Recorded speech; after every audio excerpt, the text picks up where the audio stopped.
Hello,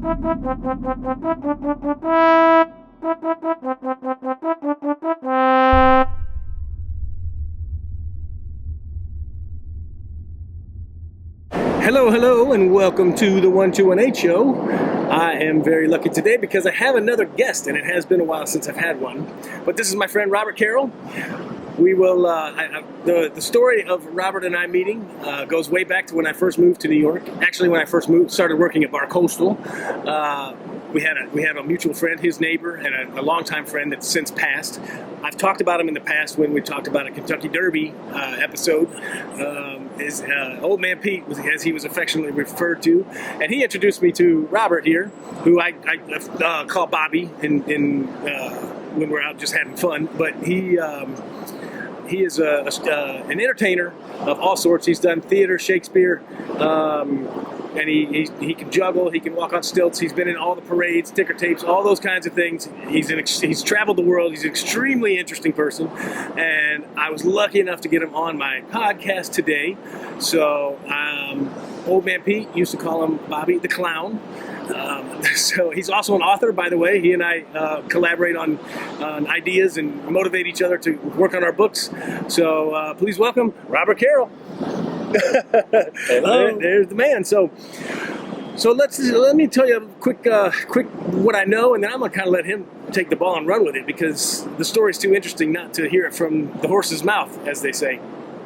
Bobby grew up in just outside of D.C., very rural area. No, I'm sorry, very urban area is what I meant to say. Sorry, I mixed up my words. Very urban area, and he has a bunch of brothers and sisters. I'll let him tell you how many, I don't remember which. But they grew up without means much, had a hardworking family, but with that many kids, and don't have a lot of money, and they've all kind of grown up and gone in our separate ways, some very successful, some not so much. And Bobby picked probably the most interesting way of all of his brothers and sisters. He did it his own way, and he traveled. He rode the rails, something I've always thought would be kind of neat. He's lived in New Orleans and Hawaii, and you name it, we're going to talk about it right now. So, Bobby, what year did you graduate from high school? 1972. 1972. That's quite a bit. Inner city, all boys Catholic school in Washington, D.C. Very working class group. Half white, half black, but back then nobody cared about any of the race thing. We were all just friends, and we're still friends. At any rate, like my brothers before me, I was an athlete. Played football, wrestling, and from there I ended up segueing into a circus. Now, when you say circus, so you were an athlete, and after. So when you say circus, that was during high school or after high school? I could always do I walked on my hands when I was 9 years old for 49 steps on my 9th birthday. That's cool. I was a street athlete, acrobat. Okay. I could do backflips off cars, front handsprings over hedges, on the streets, whatever. It was. We were very, very blue collar. Didn't have much money. So you had to entertain yourself. So you could do handspring. So, all right. So you become very acrobatic as well as playing sports in high school, and then you graduate and you went to college. Or you decided to. I went for after my senior year. I was my senior year in high school. I'd been like this. I was in the Golden Lad. I was an athlete. Captain of the football team, wrestling team. I had like the prettiest girlfriend in the world and all that stuff. Very popular and all that. And I ended up working at a camp for kids who have muscular dystrophy. I had to take care of one kid. Actually, he wasn't a kid. He was like the same age as me, but he was in a wheelchair. He had MD, muscular dystrophy, and you had to do everything. You had to pick him up out of the wheelchair, put him on. It was a camp in the countryside, and the horseback riding, swimming. You had to be with him 24 hours a day, and they were all from the D.C. area, which was very interesting. It was a very profound experience, and I realized I was very full of myself. And working at this camp, I realized I didn't know anything. And it was very, humbling and a very profound experience. And so, after that, I went to college. I was going to try to go to physical therapy school, and I ended up dropping out and just hit the road. So okay, so when you said so you were going to go to physical therapy school, as in like rehabilitating athletes and things, is that what you mean? No, no, I wanted to work with kids mostly. Oh, okay, all right. Kids that have had like broken legs and stuff, or kids that were born with. I was more like severely disabled. You know. Oh, okay, okay. You know. All right, cool. But then you decided. So then you decided to hit the road. What was your first stop? I hit the road because I was still in college, but I was involved in a very surrealistic event. I was with a friend who got hit by a train, and it might sound horrifying, but it was actually very quick. And I ran, and there was nothing in the body. He was gone. Wait, so he passed away. He passed away. Oh, yes. okay. It obliterated. It was Yeah. Okay. And I felt a shimmering presence above the body.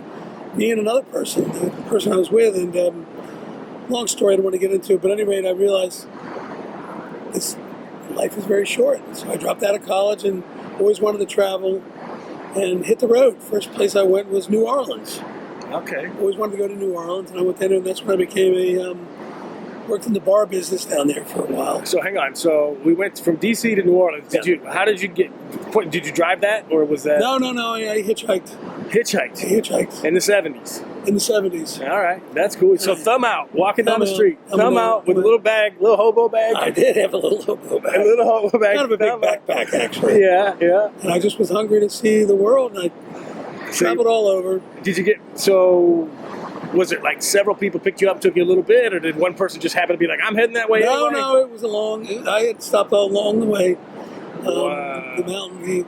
I'd never been out. I'd never been any place really. But the first place I landed was outside of Baltimore on the Susquehanna River. Camped out there on the river, and then the next day I made it to D.C. Spent the night. I mean, not D.C. I'm sorry, I got it mixed up. I left D.C. and went south, not north. I did north later. So anyways, I made my way slowly but surely. My first stop was in Virginia, in the Blue Ridge Mountains, Appalachia. I'd never seen the mountains really to that extent. And ended up here in like bluegrass, went to a bluegrass concert. The Old Time Fiddlers Convention in, what was it called? In Southern Virginia. At any rate, and then I went from there made it to New Orleans in a couple days. So you didn't have when you enjoyed the convention, but you weren't a musician, right? You were just a physical street performer. I wasn't a street performer yet. I became one in New Orleans. Okay, all right, Yeah. all right. Now New Orleans has a lot of tap dancing and stuff, right? I mean, Yeah. And so that was never your thing, though. No. There was a lot of jugglers, acrobats, and I kind of connected with them. Okay, all right. I was also in the bar business. It was a slow transition. Yeah. You know, I was And young. then, so I want to talk. So, from the time you said, "Oh, those guys over there, they're juggling and they're street performing and they're doing all this stuff," from the time you said, "I want to try that sometime," what was the process for you till your first time? Do you remember your first time? First time I saw it, I'd never seen juggling. Okay. And there was all these, and I became friends with this one juggler, Waldo the Clown, one of the greatest jugglers I've ever seen. And I ended up letting him stay at when I got to New Orleans, I had to kick around a little bit until I got a place to live, and I was bartending at Pat O'Brien's, bar back then, a bartender, and I met him, and he stayed on the floor, and he taught me to juggle. And then from there, I was always an acrobat. I could always walk on my hands. So anyways, I started mixing things up, juggling, acrobatics, tumbling, and eventually transitioned from bartending to street performing. So when you first was he the one like, okay, you're ready, let's go out in the street and try it? Like, I want to know about do you remember the first time wasn't in New Orleans. Okay. I stayed in the bar business, but I learned the busker trade. Okay. I went back east. At this time, I wasn't heading west yet. Okay. I went back east for a while and went to a Renaissance fair. And I ended up performing at the Renaissance fair, met some other acrobats, and ended up becoming a performer, stage performer first, then street. And I ended up street performing in Baltimore, Boston. Boston's got a great street performance scene still today. When you go up there, that's Faneuil Hall. I performed there, and I did the whole circuit, traveled all around, did Renaissance fairs, and then made my way back to New Orleans. And I wasn't in the bar business anymore. I was in a one-man circus show, And I started working the streets in New Orleans the second time I went back, and loved it. Did great. Baltimore was one of my favorite places to perform. They have this great area, Harbor Place. It was really cool. We had a blast. So New Orleans and Baltimore were my favorite places to perform. But still to this day. Well, I've worked other places. Hawaii. I can't beat Hawaii. Yeah. Yeah. So when you were in Hawaii, did you ever do like the? Well, let's get to Hawaii. Let's go. Okay, so we're back in New Orleans, and then you went west, or you went to Hawaii from New Orleans? I went from New Orleans. Then I spent some time in Texas working Renaissance fairs and everything. Okay. And then when you say Renaissance fair, some people out there will know exactly what that means. Others may have a general idea. Reenactment of the 16th century Elizabethan England. There were jugglers and acrobats were big. Okay, so that's what a Renaissance fair is. Yeah. Okay, and there's people dressed Good up like morrow, knights. My lord. Okay, so Good it's jousting. very Shakespearean kind of sort of. Yeah. Okay. And then in New Orleans, the second time I was in New Orleans, I fell into the theater. I ended up auditioning for a play, got cast, and ended up doing theater in New Orleans at the La Petite Theatre de Bucari, the first little theater in America. And that was a great, so that introduced me to the theater, so I started combining circus with theater. Right. Yeah. Okay, so we'd go to Texas, we'd do the Renaissance I was in Texas, but then I would go back to the east and do the Renaissance Fair, one in upstate New York, and then perform in the Washington area. And I would. So this is long before the internet or anything. So how did you know? How do you hear that there's a Renaissance fair? There's the whole people just now, networking. Right. Yeah, it's just like, hey, there's a Renaissance fair in Minneapolis next week. Let's go. Or next month. Next month or whatever. 2 months. It was slower. And so you figure, all right, I got to figure out how to get up there. And I would always go back to D.C. to do the Muscular Dystrophy camp. Okay. Always. That was a Summerly thing? Summerly thing, yeah. Every summer. 2 weeks, 2 different sessions, and you would take care of. Then I was on their staff, so I would intermix that with the circus, and now theater. I started doing theater. Wow. Yeah. That's great. Okay, so all right, so now we're in our mid-20s. Yes, Texas. Yes. No, a little older because I long. New Orleans, Texas, all New that. Orleans, Texas. But now you feel very comfortable in all of your skills. Oh yeah. I was doing a whole Renaissance Fair circuit from Massachusetts, and I would street perform too. Massachusetts all the way to Texas, and then I did Southern California and San Francisco Renaissance fairs. But I went to Hawaii first. Before that, when I was 28 years old. 28 years old was the first time I went to Hawaii. And was that to perform or just to check it out? I went on a whim. I was actually moving to LA because I had a little connection with an agent out there, and I landed in LA, and it just looked so brown and I ended up on a whim jumping on a plane to Hawaii. I jumped on the plane to Hawaii, and I remembered that it was a guy that I met from the Renaissance Fair, Benji Morantz, an acrobat, was there with his wife. Actually, I went to their wedding, the year or two before, and we ended up connecting, and I ended up doing a 3-person, really great variety show in Hawaii. And then we would come back to the States in the off season, in the summertime, and do the different fairs and everything. And but you kind of stayed as a trio for a while. For a while, yeah. Then we would separate and then come back together. Yeah. I did the World's Fair in New Orleans, 1984 solo. So when you're doing the street performing and stuff, that's 100% on tips, right? I mean, you're hoping somebody fills your hat, right? Yeah. So some days are great, other days they're good. In a good spot, you always make good money. Yeah. Wow. I mean, it's not the way it was. It's not like that anymore. Yeah. It was a whole thing. It was a whole circuit, and people would take turns, and we all knew each other. And there was some great. My favorite street performer was a guy. I think he was a college professor. And he did a whole thing with brandy snifters. He would fill them up to different levels of water, and then he would have a sponge, and he would rub the top of the brandy sniffers, and they would make a sound. Yeah, right. And so he would do mostly classical music, like bum, bum, bum, bum, bum, with these brandy sniffers. Yeah. And it was one of the greatest acts I've ever seen. That's cool. Well, there's it's kind of funny, I'm sure. So there's Miss Congeniality. there's a movie with Sandra Bullock. Oh, yeah. I don't know if you've seen it. I've seen it, yeah. Okay, because she does her, she had to fake her way into a beauty pageant, Right. and for her talent, that's what she did. Not with Brady Oh, Sniffers, but she played the glasses. Oh, that wow, was her, that's right. That was That's her right. talent. Yeah. So that sounds like something similar to. I mean, I'm sure that that was sounds like they're much more sophisticated with the But classical music. there was another guy in San Francisco who did he was the human jukebox.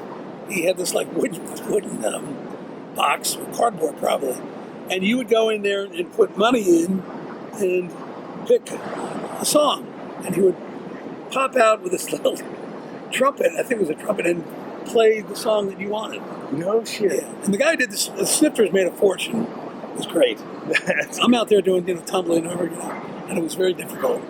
That's hilarious. So anyway, eventually I met the original Cirque du Soleil when I went up the street perform in Quebec and Montreal. I don't remember what year it was, and this was before they were big. The Cirque du Soleil were originally street performers, and they were unbelievable. I was a really good acrobat. I could walk up a flight of stairs with my hands. I could do one-handed handstands, freestanding, and I go up there and I'm doing my one-handed handstand, and one guy at Cirque du Soleil does a one-handed handstand and starts hopping on that one hand. And I realized I'm out of my... Right, that's a different level. Different level. They were tremendous on the streets, really good. Yeah, I've seen I think just one Cirque du Soleil. I saw it in Vegas. I saw a Cirque du Soleil show out it's there. a whole different thing. Most of them aren't even from Canada. Yeah. They're Russian and Chinese, Yeah, the physicality. That's unbelievable. Even back then, when they were street performers, they were tremendous. And so they started as street performers where? In Quebec and Montreal. I think Montreal, actually. Okay. Montreal, yeah. That's a whole culture up there of street performing and busking, and they're tremendous. It's really... So I've seen this word. You mentioned that's the second time you said busking. I don't know that I know what that exactly means. Street performing and passing the hat. Oh, that's all it means. That's all it means. Okay. Because I saw, but every time I've seen it, it's been relative to some like girl a girl or a guy standing on the street singing. But I didn't realize that's what it was. You're just performing and passing the hat. Yeah. That's what busking is. Yeah. So it could be anything. It could be juggling. It could be singing. It could be doing Shakespeare monologues, whatever. As long as you're doing it for the public, and then hopefully they give you some money. Yeah. Okay. I mean, one of the most interesting places I performed was at Key West. In Florida? Florida. You do one set at sunset. Nobody does anything. All these crowds show up to watch the sunset, and you do one show.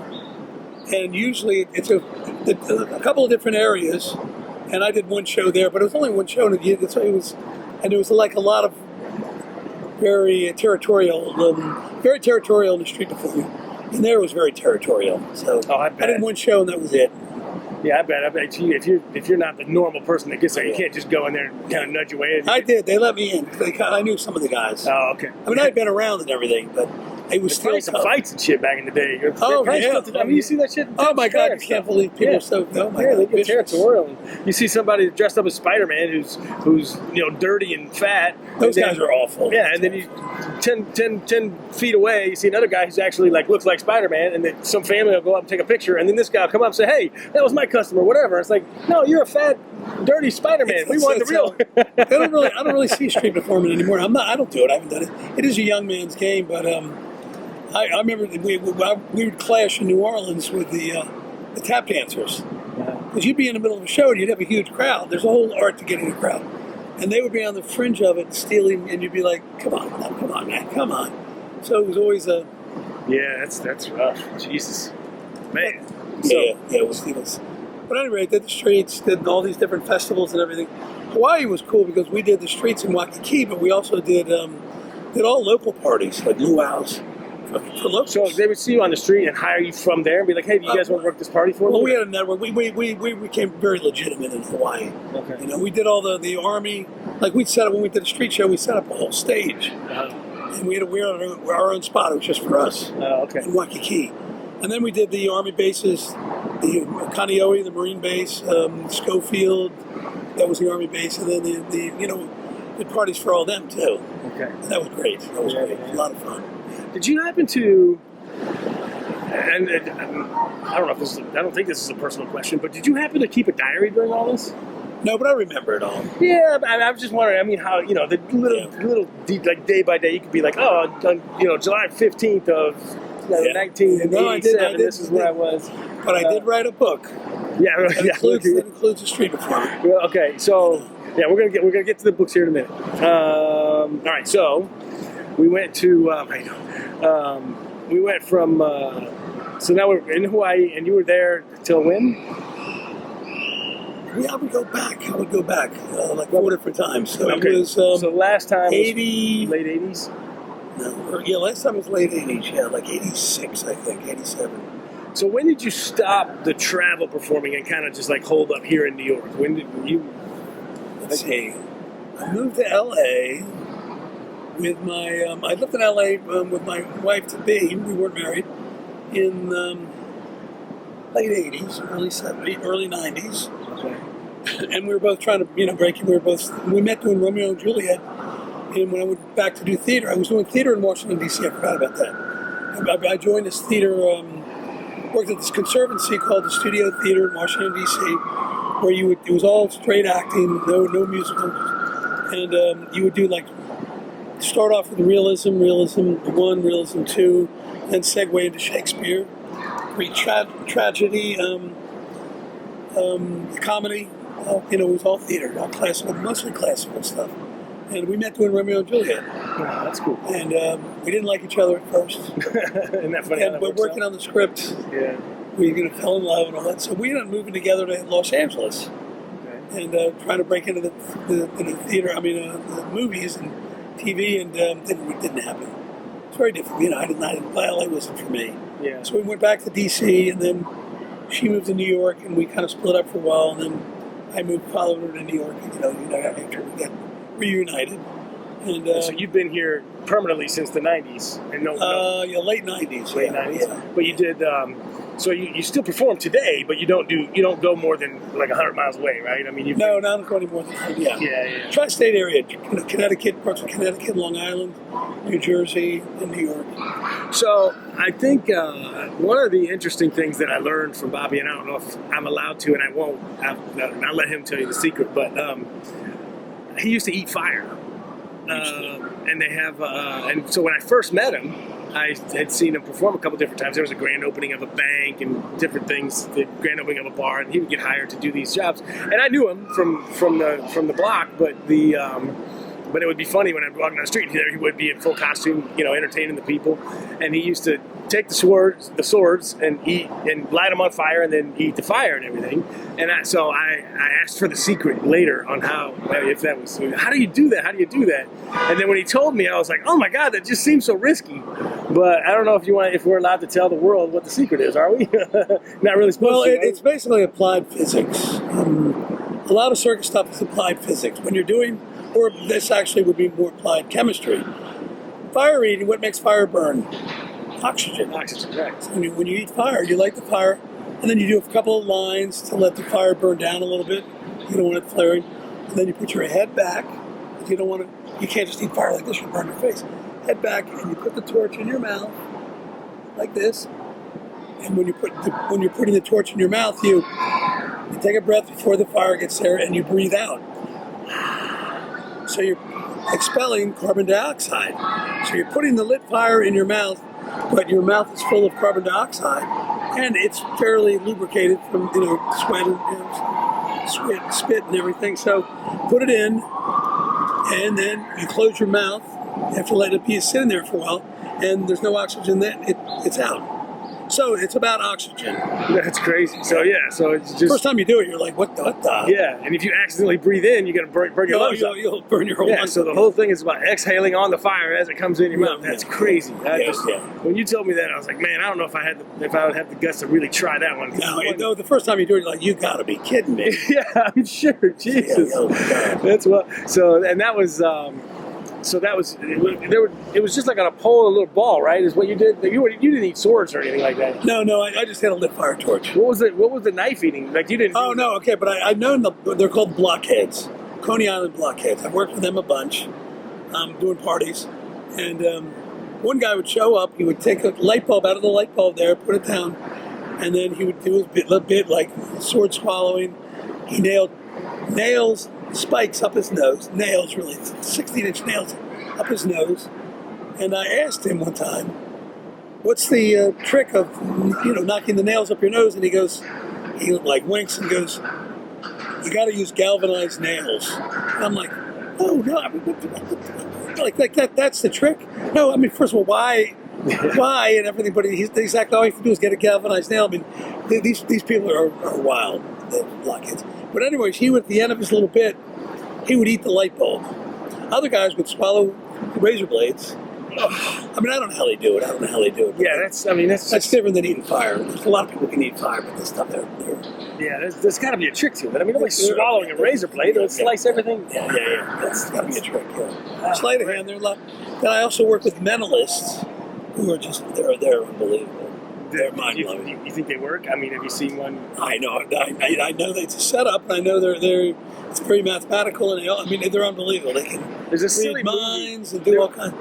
I saw that movie. I know Now You See Me? Yeah. That's the people I've worked with. It's unbelievable. Yeah. It blows your Woody mind. Harrelson was the mentalist. Yeah. And he'd just go up and whatever he did. My thing was circus and theater. I the mentalists and the blockheads.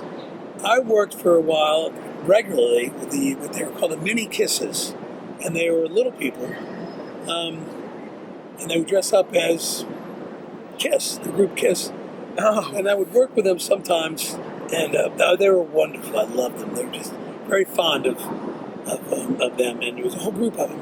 And they would do stuff like one grown man would be a leprechaun because he was small, and they were grown men and women. Another woman would be a hula dancer, and they would do stuff like throwing contests, see how far they could throw them in the pool. And I'm working with them one time, and I go up and I go, Billy, I don't know, this is kind of, how can you do it? And he goes, oh, you think I'm being humiliated? He goes, people looked at me my whole life weirdly. He goes, look at you. You're an older man and you're still doing stilts. You got a good point. So it's like, they were wonderful. Whatever your affliction is, if you don't have a sense of humor about it, they had the best sense of humor. Yeah. One guy goes, I don't give a I'm making great money. What are you kidding me? So anyway, that's, Man, very, they were great. That's great. So do you have any, all right, so stilts. Do you have any horror stories? Have you ever fallen off of them? Oh my God, I've had horror stories, yes. Oh my God, yes. All right, so let's hear one horror story. Okay, I stopped doing fire. I don't do fire anymore at all because of this. During the at Big Week, Fashion Week, I was hired to do fire at this club right on 23rd Street. Right, 23rd Street, way far west side. And I go in there, and it's all rave music, boom, boom, boom, boom. When you do fire, you bring in like the accelerator, and you have to dip the torches in. So you need your own, and people are just rambling around. And it was chaos. And there's all wooden floors, little beanbag chairs, little candles on top of these tables. And I'm there setting it up with a fire, and a guy walking by and goes, hey, darling, over there. And he starts walking up there and knocks over the little thing of accelerant I have all over this wooden floor. And in my panic, I knock over the whole big container of Coleman fuel, the accelerator, and it's all over the place. And it goes, and you got to remember, there's lit candles everywhere. And I'm thinking, oh my dear God in heaven, this is going to be one of those stories where people. I'm like, oh my God! So I don't know what to do. I'm trying to put this, and everyone's drunk. Nobody's watching. They could care less about watching this idiot do fire. And the woman running it said, okay, I want you to do this and that and that. And this. I go, you can't do fire for 20 minutes. You can't, unless you're doing comedy. Yeah. And you go, no, I don't want to make an ass for myself. You do comedy, But that's not going to work. So did you get like a... Don't worry, this is a smoking jacket. Pretty soon it'll be a blazer, stupid stuff. Yeah. So I'm panicking. I'm thinking, and I'm just keeping people away. I'm just doing a mantra. Evaporate. And it's like... Oh, it hasn't lit yet. The gas is not on the lit. floor, No, but it has not gone up. I'm not about to light those. Oh, I packed everything up. I was thinking there was like fire glowing. No, it hasn't yet. No. But I'm thinking it would flare up. It wouldn't just be glowing. Yeah. It would flare up. There'd be a fire and there'd be 50 people dead. Yeah. So I stayed there, and I'm just keeping people away from that area. It went under one beanbag and under some woman's purse. And she was so drunk, I didn't say a word. I just said, let me get out of here. And I'm thinking, so I left there, and I was saying, that's it, I'm done. I'm not doing fire anymore. I'm not doing fire. I'm not doing fire. I'm not doing fire. Well, this had to be in what, mid-2000s, right? Because this wasn't that long ago. I was going to say, because I remember you eating No, this fire, wasn't even that long ago, no. Well, I didn't know that it was the right. It was reason. before COVID. I thought that the reason, if somebody had asked me, I thought that it was because it was starting to take Well, a tear that on does happen. Well, that's the fire eating, the fire juggling. That was, yeah, that's true. A lot of people I know given up fire because it started to affect, it's very noxious, the fire eating. So, I gave it up for both reasons, I guess. Yeah. But mainly, I said I'm not doing it. I think I would still do fire right now if I was outside. Outside venue. Yeah. Yeah, because then you have to, it's not stressful unless you're in the middle of the forest. It was nerve-wracking. So that's it. Nothing happened, thank God. Yeah, somebody drops a match or a cigarette. That's up in flames. Yeah. It was packed. Jesus. I mean, like that Russian nightclub where, whatever, years ago. Oh, yeah. So that's a horror story. I did have a fall once on stilts. And it was at a bar mitzvah. I do a lot of bar mitzvahs, whatever. And it was, only one time I fell. Got up, and a girl, she just took a step and tripped me as I was taking my first step on the stilts. Hooked my leg, so I was like, it was like something. Chances, the probability was. Did you just look at your shoulder or anything? No, nothing. I just fell down. I was like, it was humiliating. People had to help me up, and that was about it. But the street performance could be a little not easy. New Orleans was great. Baltimore was great. I had him in the calm my head. My greatest performance story, though, is. Can I tell this one? Yeah, please. My greatest performance story was. And it's actually going to be in this next book, but it won't be me, it'll be different, was I was doing the tree lighting. I did it every year. There's a whole bunch of people in the New York City area who are called multi-talents. And they have like multiple skills, and they use those skills like face painting, but also still walking and something else. It has to be like 3 skills. Mine was circus, comedy. Circus, juggling, acrobatics, balancing, stilts. And I used to do unicycle. I gave up that a while ago because just with I'm giving up one thing at a time. And unicycle was actually first before the fire. Anyway, so I'm doing this party, tree lighting at Rockefeller Center, and it was the November after 9/11, and it was a special occasion that was just for the widows and orphans of fire department, police department, and Port Authority. Okay. I had no idea until I showed up. I didn't read the contract. It was always a corporate event, and you had to, and so they started coming in wave after wave of these, mostly women, but some men with their kids, because the other parent had died, and I didn't think I said I don't know if I can do this. There was about 6 performers. Yeah. And I think there was one magician, but a lot of them were like multi-talents. And I said, I don't know if I can do this. And I overheard this woman say to her daughter, the daughter's going, I want to go home, maybe Dad will show up. And I was like, I can't do this. And the woman said, well, we've been through this, so let's come on, let's have some fun. And the lady looked at me, and I just was so full of shame that I wasn't going to do this. Yeah. And I said, I can do this. And I figured, what's needed for these kids who their world's crushed, their heart is broken, but they can't really process it because they're so young. Yeah, they don't know what happened really. And I said, they're frustrated, they're heartbroken, and they're angry. So I took the frustrated and the angry, and I said, slapstick. I said, slapstick. I went out there, and I just dropped my clubs, hit myself in the head, banging into the wall, doing pratfalls to my back. I didn't have to juggle. I was like going on, and the kids just stopped.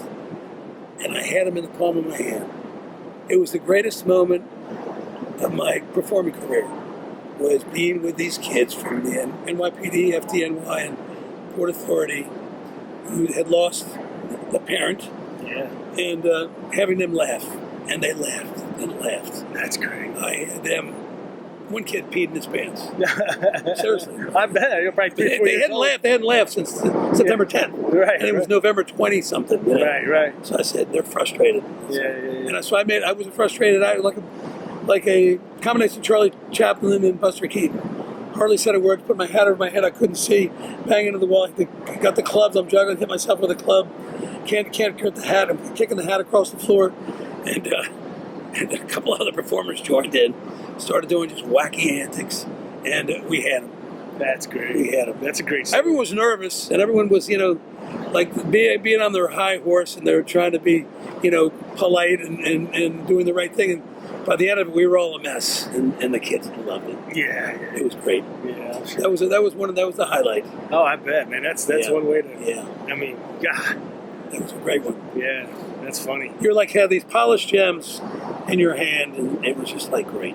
I just saw, our friend Christy, who's a teacher, invited you for a career day or something. I didn't even know you were going to do that. And then she says, showed me a video. Did she have a video? Yeah. I mean, just like it was a snippet, but it was up in the Bronx. Yeah. You just went up to the students, and they loved it. They seemed like they it was kind of a the neighborhood. It was really nice. It was nice. The kids. So I brought a bag of tricks. I didn't know stilts, no any. Yeah. And the other speakers were there. They're going on. These are kids. And I got up there. I said, all right. When I got up there, I just brought them up. They played spinning and they loved it. Yeah. It was fun. Yeah. It is fun. Yeah. So have you? But you didn't go to school for any of this, right? But there are schools to learn this kind of stuff, There are. right? There's like a clown college in Ringling Brothers, but I learned it on the streets. Yeah. It was on the road. Yeah, right. Yeah, right. learn a lot on the road. And then, do you have is there like an agency that you can sign up with to be like, hey, if you got any gigs, to, of course.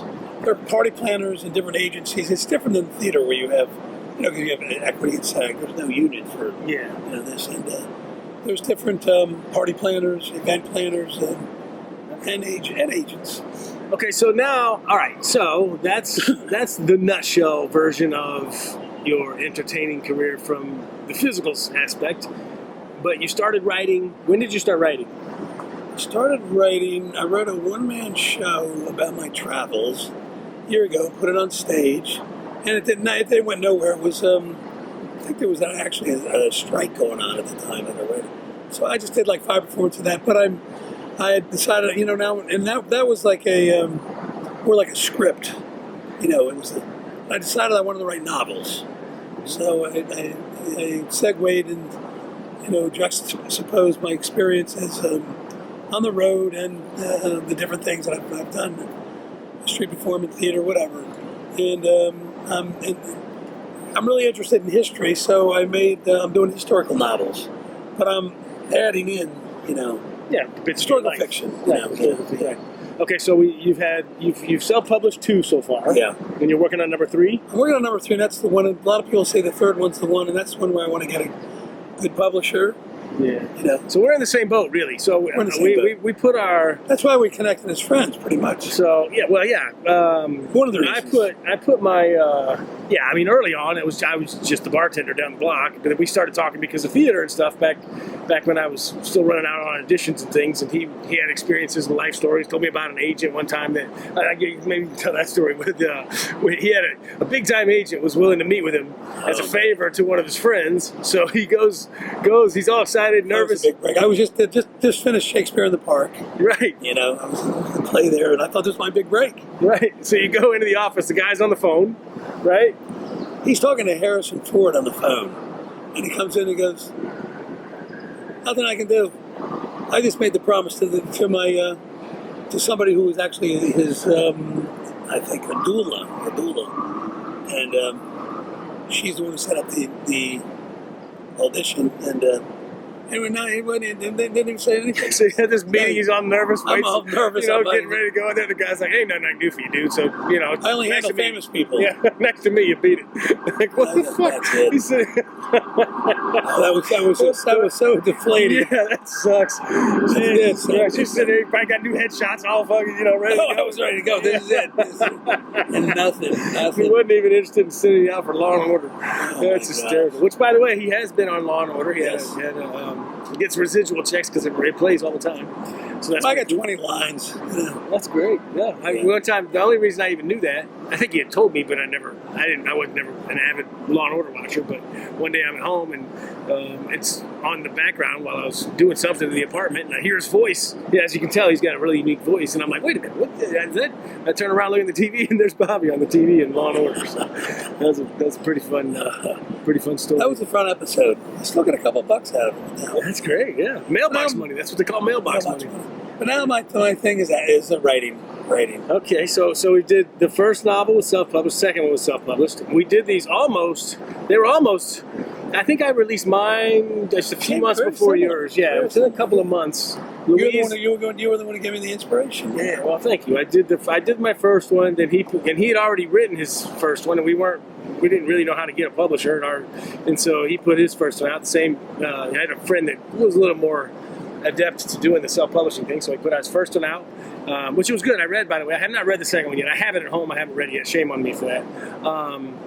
And then I did my second one. I think I did my first one. He did his first one. Then I think he did his second one before I did my second one. I think that's the time. It might have been. It was very close. Yeah, they were both within a couple of months of each other. Yeah. So anyway, and now we've both been working on our third ones forever. It's been a long, long time. So third one's the one, they say. But that's the one. I mean, this one is my baby. If this one doesn't go, then it's just not meant to be. I've accepted that. No, I think it's great. It'll be great. This is going to be this one's going to be great. I hope so.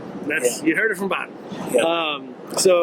And I'll do a proofreading when you're first. Yeah, I'm almost. Yeah, I'm getting there. I mean, I'm more than by the end of the summer. We'll be good. Yeah. So then, so cool. And then, and you'll have your first draft is done on your third one or no? No, not yet. Oh, okay. Close though. You're close. Okay. All right. Good. It's a process. Learning to write. It's like learning anything. Learning circus. Learning theater. Yeah, it takes a while to sit down. I mean, plus the discipline of just sitting down and doing it. I always compare it to going to the gym. There's nothing worse than like you're hemming and hawing. You're like, I don't feel like going to the gym. And once you get there, you feel great. You're doing the thing. Same with writing. It's the same thing with writing.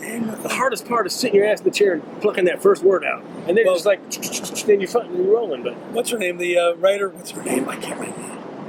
Oh God, I can't remember. She's a woman writer. She's got been very prolific. She said, "I can fix a bad page, but I can't fix a blank page." Right. So if you write it's not that good, let it sit, then you go back. Yeah. So keep everything if you're right. You know what I mean? I don't remember. You didn't have much. You didn't do much with Louise, right? Because Louise. A little bit. Oh, okay. She helped you a little bit with the first draft, but some of her she was old and out of touch by the time she started. Yeah. She was really her only worth to me. It was twofold. One was that she made me finish the first piece, right, which I would not have done had she not. Right. So God bless her for that. She's since passed away. But and the second thing was she did submit the first one to a couple of well-known publishers, and I've got the rejection notices from them. So I have names when I'm finished with this one to reach back out to. I don't know if I'll be able to get in touch with them or not, or if they've since retired. I mean, it's been 7 or 8 years since we submitted those, but I'd love to be able to say, hey, like Louise was the one that connected us or whatever. It's funny. So earlier, I got a funny story it ties in. Earlier, you mentioned the guy that had did the box and put the quarter in the jukebox. So when I first started working at Coastal, so I was 20. I'm going to say 26 or 27 years old. Wow. On this particular Halloween, and and Louise was coming in back then. Now she had to be 70 then. Yeah. I mean, she never told the truth about her age, but she was old, and heavy smoker, heavy drinker, all that stuff. So that afternoon, we're getting ready for the Halloween party, and I didn't have a Halloween costume, and all the other staff had or whatever. And I said, you know what? So my partner and I, that bartended together back then, it was Greta I was working with on a Thursday. I think it was a Thursday night because we always did ladies' night on Thursday nights back when that was acceptable. And Halloween fell on that night, and so I said, you know what I'm gonna do? I'm gonna make myself a kissing booth. and maybe, and I'll charge $1 per kiss. Now, of course, again, I was 26, 27 years old, so I was young, had all my hair, I was good looking, whatever, all these things. So I'm like, maybe I can get some of these bros to give me a kiss, and I'll get a bunch of kisses, and we'll put a bunch of money in the tip jar. Well, I made it, and right when I was finished with it, I'm like, all right, let me stash this aside here. I'll wait till the Halloween party tonight. And so as I'm putting it off to the side behind the bar, kind of tucked away, Louise walks in. She goes, what are you working on there? And I said, oh, it's nothing. It's for later. But what is it? I said, I'm trying to come up with an idea for a Halloween costume. I don't think it's going to work though, because I had taped a couple of dollar bills on it, and she could see that. She goes, well, what's the concept? I don't understand what you're working on. She was so nosy. And I said, well, I'm just trying to make a kissing booth for the Halloween thing. She goes, well, come on, I'll help you out with that. Give me that thing. Go get it. Let me see what we need. We'll fix it up. And so I was like, I come down with it. She goes, what to do? It fits on your shoulders? And I said, yeah. So I put it on. She whips out $1 and just plants this sloppy, nasty, wet kiss on me. And I was like, God damn, Louise. She's laughing. I'm like, come on. So that was my first kiss with the kissing booth. And then the rest of the night, I was hoping I thought it was going to be this successful thing. All I got were like 45-year-old divorcees and these weird old bros trying to come in and steal kisses from me. And I was like, fuck. And then, they get mad at me because I wouldn't like totally make out with them. I was like, just kind of giving them little pecks and shit. They're like, that ain't worth $1. And it was terrible. It was the worst. It was the funniest and worst idea I ever had for a Halloween costume. It was a goddamn kissing booth. Hey, when I did the Renaissance Fair, they tried to get me. Somebody tried to talk me into doing.